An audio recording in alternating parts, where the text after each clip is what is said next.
Coach Bucky, do you think the Bama game reinforced anything about your team's identity, even with that not going the way you wanted it to go? Yeah, excuse me, anybody's game. We played 5 on the road. Won 3 of the 5 in the first round, lost in overtime, and then lost by a single possession. So confirms that obviously we got some good stuff going when you can play on the road in this league and find ways to be right there to win. I thought Alabama played as good as they played all year long, honestly, particularly on offense. And it's a hard place to win there. You know, if you go back and look at the number of games they've lost in there through the years, there's not many. And obviously we were there under 90 seconds twice with the lead. You know, so at the end of the day, they had one of their really good players make a big 3, and then one of their really good players make a circle shot. You know, so I mean, hey, like we said, we do what we do. If it didn't work out, dab them up. Good job, guys. See you down the road. Bucky, so much emphasis in basketball is always put on height and things like that. Is that an overvalued commodity? I mean, when I say a team like yours, it's not trotting out a bunch of 7-footers that is successful as they are. Well, I would love to say that it's not it's overvalued, but then you see these monsters from tomorrow. I'll reserve comments after the game tomorrow because they look like Shreks out there, how big they are. You know, I would say this: you really want to, when you recruit, you really want skill and size and athleticism. If you couldn't get skill and size, I'd take skill any day of the week. Right? You can make up for size by being detailed in what you do and playing as hard as you can play at all times. That's how you can make up for size. If you got a 7-footer that never blocks out, or blocked out 50% of the time, and you got a 6'6" guy who blocked out every time, and you got a 7-footer that goes after rebounds half the time, and you got a 6'6" guy that goes after him every time, I'll take the 6'6" guy every time. And so, to your point, you know, sometimes you don't have size, skill, athleticism, you don't have it all. I mean, Michael Jordan isn't the best player of all time because he's the tallest player, right? I mean, when I met Michael Jordan, I literally was shocked that sitting there next to him talking to him, I was like, this is the greatest basketball player of all time. You know, like 2 inches taller than me. Think about that. So, you know, I don't know if that answers your question. Yeah, it does. Great answer, by the way. And I wanted to ask you about just buckyball in general and going fast. Is it designed to go fast all the time? Or is there any time when you think it's best to just slow down? Well, I would just say that anything you look at on offense, or on offense particularly, the faster you can play to keep teams on the run, the more efficient you're going to be. That's what every analytical measure will tell you. That if you can keep teams on the run against a non-set defense, our point per possession and transition are like one of the highest in the country. Us and Alabama are both up there in a lot of ways. Our transition scored higher than Alabama's in the last game by a little bit. So, you know, you obviously on a dead ball, you know, you can't just go, it makes no sense to go run it down the throat when the ball's dead. It's a dead ball, you got to throw it in, right? So then you got to execute. But if it was up to me or people that really value offense, understand it, you want to try to go fast as much as you possibly can. Coach Golden and Florida present a different challenge stylistically. What has been the emphasis in preparation this week?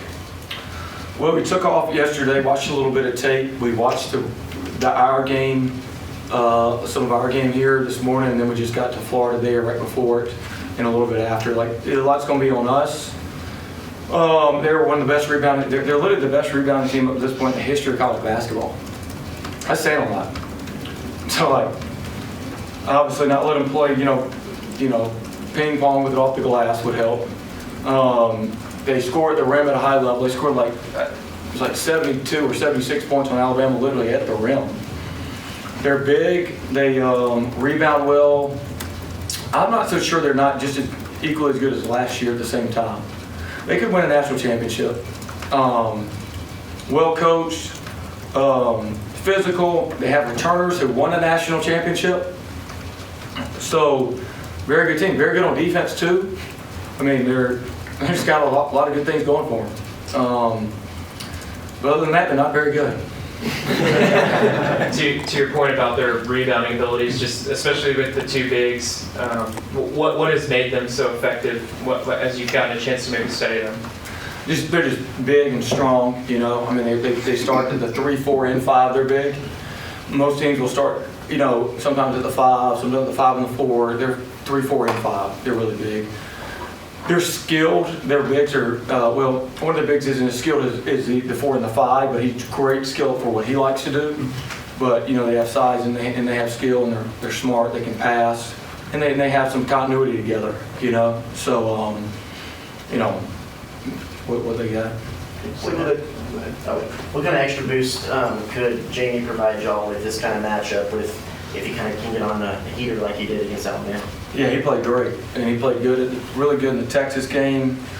You know, I think Jamie plays his best when he tried. I told Jamie for the last game, like, Jamie, your job is that when you walk out of the game, I want the other team to say, God, thank God he's not in the game anymore. And it's not because you scored a lot of points. That's going to happen naturally. It's because you're so physical, legally physical, that you're just constantly just grinding up against them. And when he has that mindset that, like, he loves contact, you know, he plays really well. And so he's going to have to do that in this game for sure. You talk about just how you guys always focus on yourself, but when you play a team like this who's kind of different in a lot of ways, does that adjust how you attack like a team like this, or do you kind of just stay within what you're trying to do here?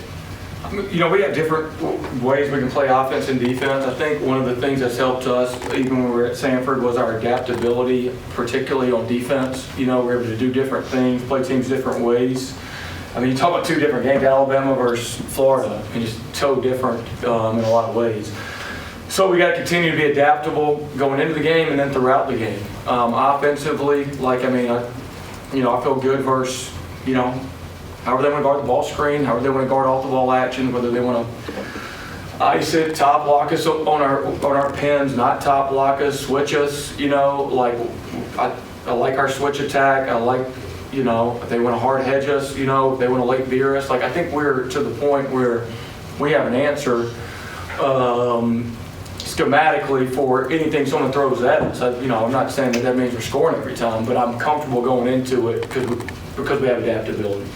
So, Travis, go ahead, Carter. Oh, I was going to just ask, have you seen teams guard Ruben differently recently, and how do you guys kind of get him going a little bit better? Yeah, good question. I mean, we can get him some more shots, but the other side of that is sometimes, a lot of times, when we're just shooting these uncontested layups, or Rashawn's rolling and we're hitting him with a pocket pass and he's scoring, or they're in super drop coverage and they're not going to help off the shooters.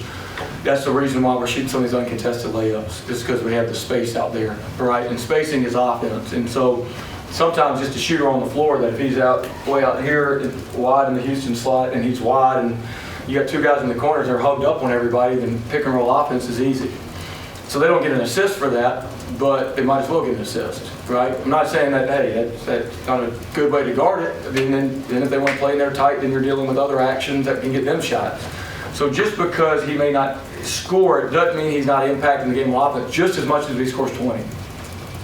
To Travis's question earlier about Jamie, just what's maybe the key to where, you know, he has a good 4 or 5 minute stretch in the first half? How do you maybe get him to prolong that throughout a game and have, you know, kind of multiple spurts where he's effective? Yeah, I mean, I think you know, some of it's just limited playing time because he's playing a lot behind Rashawn.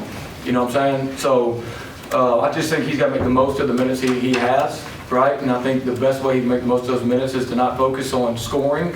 That's going to happen. Not focus on even rebounding, not focus on even playing defense, focus on making it miserable for the person that I'm matched up across from. When he has that mindset that when the ball's shot, it's him versus me, I got offense rebound, I don't even worry about offense rebound, I'm worried about that this guy is so miserable that I'm going to be so physical with so much effort that he wants me out of the game. Don't even worry about you going and rebounding on defense. I'm going to block this guy out so hard legally that he says, thank God he's out of the game. And when he does that, you want to look like Tarzan and play like Tarzan, right? Not look like Tarzan and play like Jane. And so when he looks like Tarzan and plays like Tarzan, he's going to be pretty good. You know, So obviously you always talk about how each game, SEC it's just another game, but you get the defending national champions at the blackout in the arena. How do you kind of just approach the teams like, maybe they get up a little bit more. Do you embrace something like that, or you try to keep them kind of grounded and say, hey, it is just another basketball game?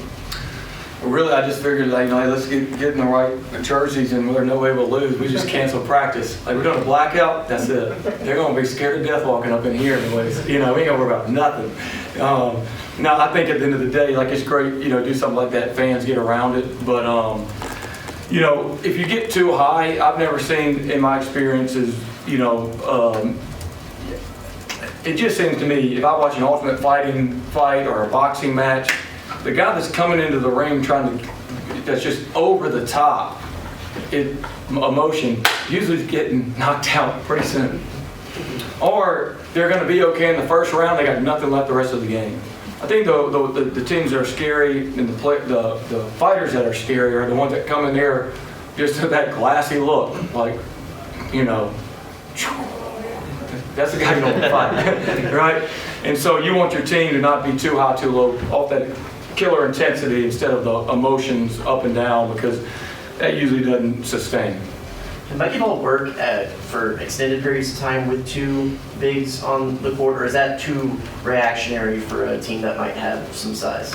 Well, you just gotta have some speed. It depending who you play. Like, meaning,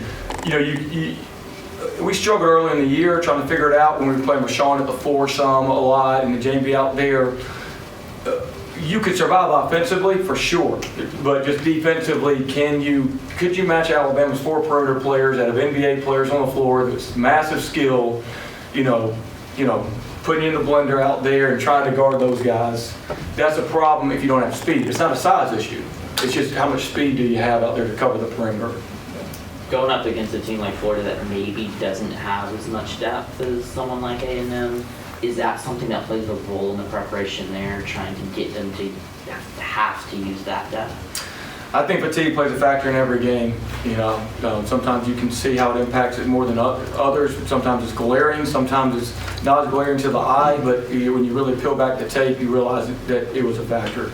If you're playing as hard as you can, with waves of guys coming in there, and fatigue should be a factor for both teams. I mean, that's just the nature of it.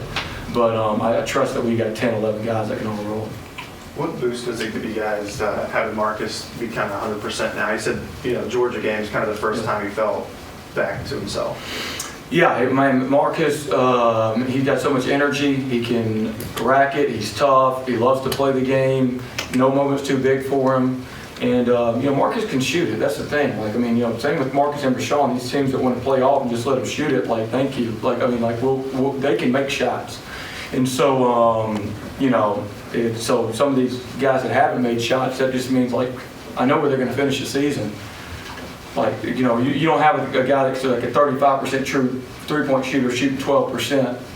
I know where he's going. The progression to the norm, there we go. We're heading that way. So he's playing good, and this is a good time for him to be playing good. Anything else for Coach? I got one more. Andrew has come out of the blackout game victorious in the past, mostly because of the environment. That being said, any last message to the 12th man for showing up and showing out tomorrow for the game? So they came out for the blackout game and won mainly because of the blackout? Mainly because of the environment. It got nothing to do with their defense or their offense? Yeah, I'm joking with you. First off, the 12 man has such an impact on what we got going on. We know that. We got to have everybody rolling for this game. You know what I'm saying? We got to have everybody together for this game. This is the national championship team, as good as they were last year. Florida didn't come here last year. So, arguably, is this one of the best teams that's coming here, if not the best teams coming here in the past couple of years, in my opinion. Right? Because I think they're where they are last year. They started off slow. We did too. So, they really improved, and they're playing their best basketball right now. So, to the fan base, there's nothing more fun than that when you get to come in here and, I mentioned this in the media there at Alabama. halfway through league play, we get to play, both teams in first place get to play each other at home. We were picked 13th in the league. Some people picked us 15th, right? So isn't that great? We're gonna come in here, all of us together, and we're right here fighting, you know, for top spots in the league. Has that underdog mentality. I can't think of anything more fun than that. And when that place is loud, that place is nuts, man, it's something special. And we got to have, there'll be big runs in this game through the good, through the bad. Got to keep rolling. And what was the total record in blackout? Not sure. 4-0. 4-0? Yeah. All right. We know what it is. We know what it is. We got to get everybody here. Thank y'all. I appreciate it.